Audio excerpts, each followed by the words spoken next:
Hello and welcome. I'm Vincent Makori and this is Africa 54.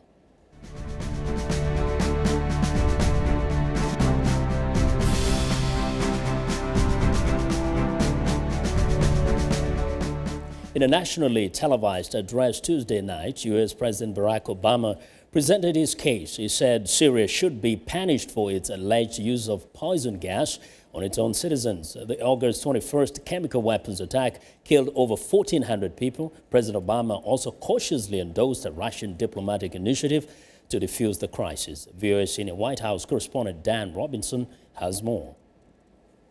Mr. Obama fulfilled his pledge to speak directly to Americans about what he views as large stakes for global security in responding firmly to the August chemical attack in Damascus. Recalling the death toll, according to U.S. intelligence, at least 1,400 men, women, and children, he said the world cannot accept the attack he says Syrian President Bashar al-Assad perpetrated. When dictators commit atrocities, they depend upon the world to look the other way until those horrifying pictures fade from memory. But these things happened. The facts cannot be denied. The question now is what the United States of America and the international community is prepared to do about it. Earlier, the Syria drama played out on Capitol Hill, where lawmakers questioned Secretary of State John Kerry about an initiative supported by Russia and accepted by Syria to transfer Syrian chemical weapons to international control. It has to be swift, it has to be real, it has to be verifiable. And Mr. Obama asked Congress to delay a vote while a diplomatic path is pursued. Mr. Obama said should a military strike be needed, its objective would be to deter use of chemical weapons and degrade the Assad government's capabilities. And he said any future action would not be open-ended, as in Iraq or Afghanistan, or involve a prolonged air campaign, as in Libya or Kosovo. It would also reduce risks to U.S. allies such as Israel, Turkey, and Jordan, and send a message to, among others, Syria's ally, Iran. Failure to stand against the use of chemical weapons would weaken prohibitions against other weapons of mass destruction and embolden Assad's ally, Iran, which must decide whether to ignore international law by building a nuclear weapon or to take a more peaceful path. Senate Republican leader Mitch McConnell said he would not vote for the resolution authorizing a strike. This proposal just doesn't pass muster. And polls show Americans are strongly opposed to any military strike on Syria. The president appealed to lawmakers and to Americans watching at home. I'd ask every member of Congress and those of you watching at home tonight to view those videos of the attack. And then ask, what kind of world will we live in if the United States of America sees a dictator brazenly violate international law with poison gas, and we choose to look the other way? As fighting continues in Syria, President Obama pledged to redouble efforts if military action becomes necessary for a political solution to the two-year-old civil war. Dan Robinson, VOA News, Washington. Now, for more on the impacts of President Obama's address, we are joined by VOA State Department correspondent Scott Stearns. Hello, Scott. Hi, Vincent. Now, the president has asked Congress to hold off on the vote on Syria to give diplomatic efforts a chance. Just give us a sense of what follows next from the side of the United States.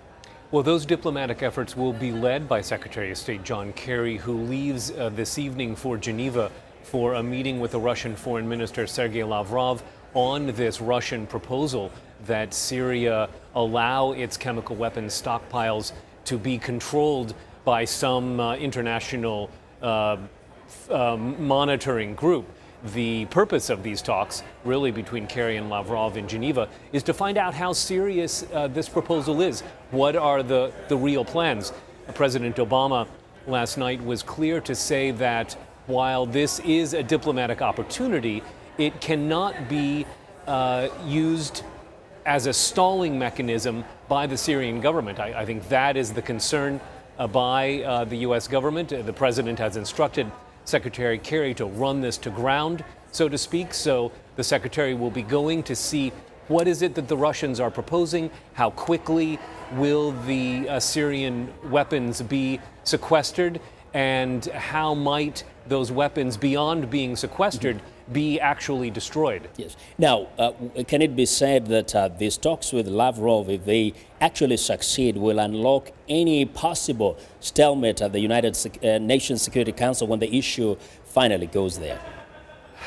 That's a possibility. You know, the Russians are holding out at the UN, saying that the United States needs to remove its threat of using military force against the Assad regime before this chemical weapons sequestration plan can go forward. It is not the intention of the United States to remove that military option from the table. So that's one of the things that will have to be worked out in Geneva. But yes, I believe that the logical entity for being the protective power over these chemical weapons would be the United Nations. So this is clearly going to have to go through New York in some form.